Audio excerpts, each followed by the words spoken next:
Bon alors, je suis là-bas tout au fond, je suis à environ 30-40 mètres du tout nouveau Rode Wireless Pro. Donc le récepteur est sur mon Canon EOS R6. J'ai un émetteur sur les deux qui est dans ma poche et j'ai branché un micro-cravate Rode Lavalier avec une bonnette anti-vent parce qu'il y a un gros vent aujourd'hui. Donc je vais m'avancer un petit peu, là je suis à l'abri du vent, et vous parler un petit peu de ce Rode Wireless Pro, système de micro avec transmetteur sans fil, et vous dire pourquoi c'est devenu mon micro avec transmetteur sans fil principal, et pourquoi je le préfère au DJI Mic qui était celui que j'avais avant. Encore avant, j'avais les Rode Wireless Go 2 et encore avant le Rode Wireless Go. Bref, j'aime beaucoup ce style de micro avec transmission sans fil parce que quand je suis en extérieur, ça me permet d'avoir les mains libres comme ça, de poser la caméra, que ce soit pour vlogger caméra à la main ou pour la poser, c'est quand même très pratique. Là, je vais me mettre un petit peu comme ça pour être un peu à l'abri du vent et vous parler un petit peu de ce Rode Wireless Pro et vous dire ce qu'il a de particulier. Et je commence par le point le plus important, c'est le 32 bits à virgule flottante. Ça c'est quoi? C'est qu'en fait c'est un peu l'équivalent du RAW en photo, c'est-à-dire que ça capture le son avec une plus grande plage qui permet de garder des informations dans les volumes très faibles et dans les volumes très forts. Concrètement, on n'a pas besoin de régler le gain avec un micro qui a 32 bits à virgule flottante. En fait, il n'y a jamais de... c'est très compliqué de le faire saturer. Il faut vraiment un son super fort pour qu'il sature. Mais concrètement, avec la voix comme ça n'arrive jamais. Donc il n'y a pas d'erreur possible. Si je parle tout près du micro comme ça, je pourrais arriver sans souci à récupérer le son. Alors qu'avec un micro qui n'est qu'en 24 bits, on peut facilement le faire saturer si on règle mal le gain. Bref, le 32 bits à virgule flottante, c'est vraiment un vrai régal à utiliser. Tous les logiciels principaux, importants, on va dire sérieux de montage vidéo, le prennent en charge. DaVinci Resolve le fait. Et après, quand je mets les fichiers audio sur DaVinci Resolve, je peux arriver à récupérer des sons très faibles ou à récupérer aussi des sons qui sont beaucoup trop forts. Ça, c'est encore une fois le gros avantage du 32 bits. Alors attention, ce Rode Wireless Pro ne gère le 32 bits à virgule flottante que lorsqu'on enregistre en interne sur les émetteurs. Donc là, concrètement, ce qui se passe, c'est que l'émetteur qui est dans ma poche, je l'ai mis en mode enregistrement. Donc là, si jamais il y a une coupure de liaison entre l'émetteur qui est sur moi et le récepteur qui est là-bas sur vous, je garde quand même une piste de sécurité dans ma poche enregistrée sur l'émetteur en interne. Et cette piste-là sera enregistrée en 32 bits à virgule flottante.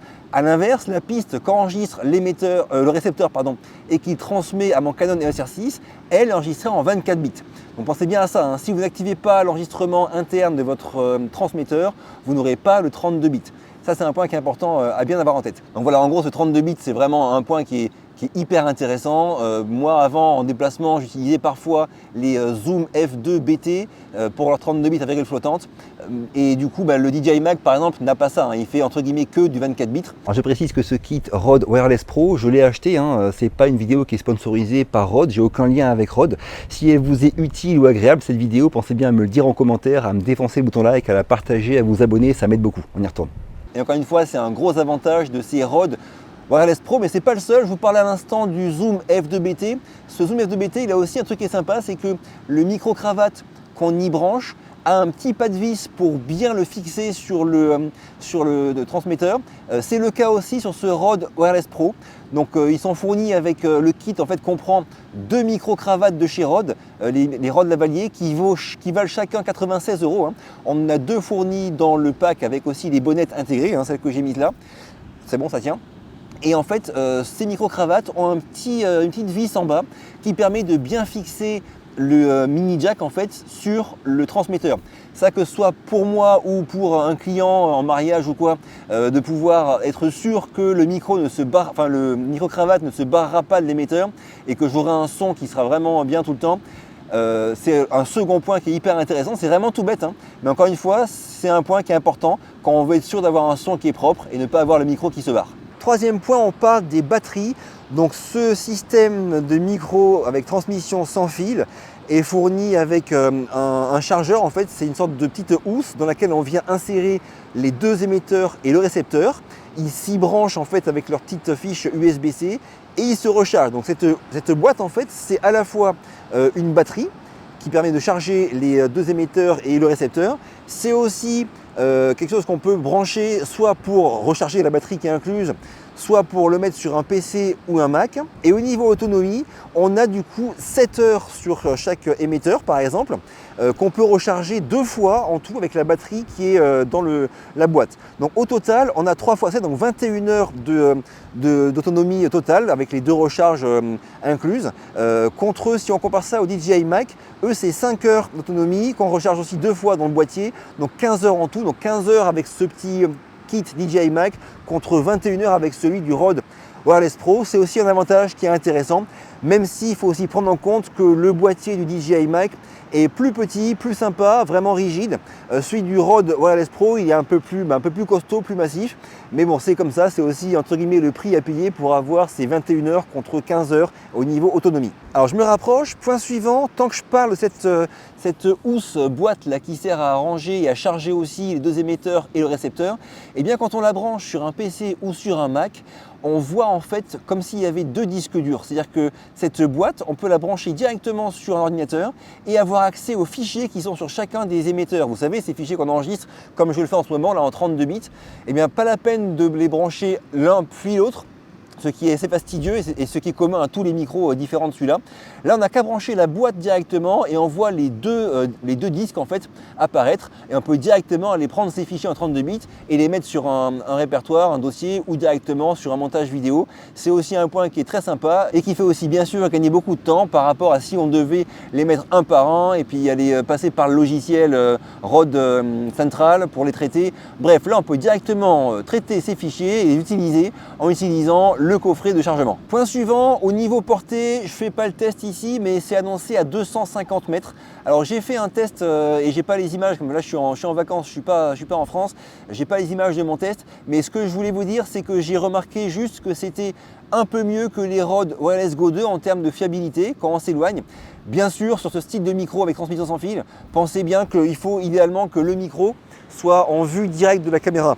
Là, il est dans ma poche, donc si je commence à reculer, à marcher en mettant le micro, enfin mon corps entre la caméra et le micro, j'aurai potentiellement des pertes de signal ou des petites défaillances de signal bien avant d'arriver même à 100 mètres. Donc si vous devez vous déplacer loin de la caméra, pensez bien à garder une ligne directe sans obstacle entre le transmetteur et le récepteur. Je me rapproche encore et je vais m'asseoir. Autre point intéressant de ce kit Rode Wireless Pro, c'est qu'il gère le timecode. Alors je ne sais pas si vous bossez avec le timecode, si pour vous c'est un intérêt ou non, mais il le gère. Quelques petits bémols cela dit. Il le gère uniquement en sortie. On ne peut pas brancher un accessoire qui gère le timecode sur ces Rode Wireless Pro pour leur donner le timecode. Ce ne sont que eux qui vont pouvoir le donner à une caméra par exemple.